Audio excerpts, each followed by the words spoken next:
Aparentemente, ele não questiona a estrutura do poder externo do Estado. As leis, entre aspas, devem valer por si mesmas. A legitimidade moral é, por assim dizer, o esqueleto político invisível sobre o qual a sociedade se ergueu. Como não pode, por si mesma, atualizar uma influência política, a legitimidade da moral é imposta ao Estado absolutista como fonte de sua verdadeira legitimação. O poder do príncipe é destituído de seu caráter representativo e soberano, mas isso se faz sem que o poder, enquanto função, seja atingido, pois deve tornar-se uma função da sociedade, diretamente a política. A sociedade quer reinar indiretamente pela moralização da política. É esta a prática e a ação de Justino Vasconcelos, pressionando do alto de sua autoridade moral, como representante legítimo da sociedade civil, contrastando o Estado absolutista, a ditadura, com seu discurso insinuante que coloca as bases morais da democracia e sua liberdade. Na sua posse, na presidência do Instituto dos Advogados do Rio Grande do Sul, em 27 de abril de 66, portanto, em plena ditadura militar, em seu discurso de posse, sob o título ilustrativo O Fundamento da Democracia, ao longo de uma oração de 22 páginas, colhe-se essa pérola de sua preleção que serviria para contestar as práticas, não só do passado ditatorial, mas até as atuais, que distorcem nossa democracia. Dizia ele em frases lapidares: é assim como o Estado só será legítimo se respeitar as sociedades interiores, velando-lhes pela coexistência. Da mesma forma, só será legítima cada uma delas quando em convívio com as demais.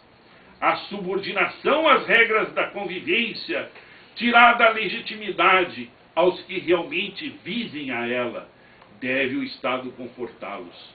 Aos que pretendam suprimir as demais ou queiram a sua própria expansão em detrimento dos outros, a esse não pode o Estado admiti-los. Página 3, Opsídio. Uma das suas maiores pérolas de oratória é aquela que fez perante a sua cidade natal, Erechim, a terra do nosso vice-presidente. Voltando, como diz, 48 anos depois, ele diz: ficou gravada preto no branca de forma indelével a sua pregação republicana, que olhando lá do passado, daquele longínquo ano de 1971, da data de 20 de agosto, é como um eco heróico do passado, que cotejando o presente, reprocha com justiça a quebra do bloco de constitucionalidade histórica do Brasil, operado pela Emenda Constitucional 16, de 4 de junho de 97, que implantou a odiosa reeleição, relativizando sobremaneira a República através da obliteração dos freios e contrapesos constitucionais, engripando e travando completamente o princípio republicano, que pressupõe o revezamento e a troca nos cargos, e da mesma forma fazendo uma irrisão do princípio da impessoalidade, que se transforma num mero enfeite constitucional, figurando com uma ironia mordaz no artigo 37 da Constituição Federal de 88. É sua palavra plena de segurança que leciona naquela época, como um eco que vem ao odierno denunciar o atual desequilíbrio que vivemos hoje, dizia o nosso homenageado. Cumpre-se elegerem as autoridades para períodos razoáveis, nem tão curtos, que impeçam a concretização de programas governativos, nem tão longos que permitam esquecer-se o corpo eleitoral. Me lembra as palavras de Rousseau: o povo inglês pensa ser livre, mas é livre só no momento que coloca o voto na urna. Após, vive uma ditadura a prazo certo. Esta vinculação, cujo grau acompanha a democracia, reclama a publicidade dos atos governamentais. Por isso é que é indispensável possibilitar-se o controle efetivo e a responsabilização do governante. Nós estamos com todos os mecanismos travados por um presidencialismo chamado de coalizão. Que saudade do Dr. Justino Vasconcelos! Que saudade das suas diretivas, quando hoje vivemos com uma república relativizada, onde os executivos se reelegem em todos os âmbitos federativos e, com isso, pela persistência no poder, mais e mais distanciam-se da sociedade civil, de quem receberam essa suprema delegação, fazendo do Estado legítimas capitanias hereditárias de uma partidocracia que, pelos mecanismos travados de controle, em razão da dissolvência partidária e ideológica, através de um presidencialismo de colisão, verdadeira ditadura civil bastarda, fiquem literalmente travados os processos de responsabilização pública dos mandatários como o impeachment, refletindo-se essa reiteração pela indicação constante de conselheiros dos tribunais de contas, dos juízes para as cortes superiores, indicações renitentes que dissolve o aforisma de Canotilho, que diz que a Constituição deve ser o estatuto jurídico do político. Isso é dizer que o político deve sofrer o controle maior do jurídico, através de seus tribunais superiores, do Supremo e da Constituição Federal, lei maior, que deve se quedar acima do poder constituído, o que não ocorre.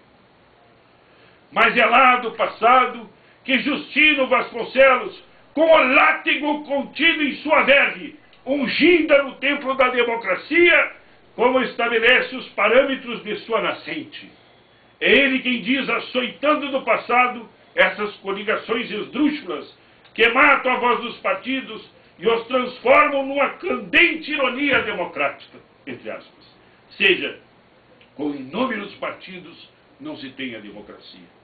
É ele que diz e ironiza explicitamente.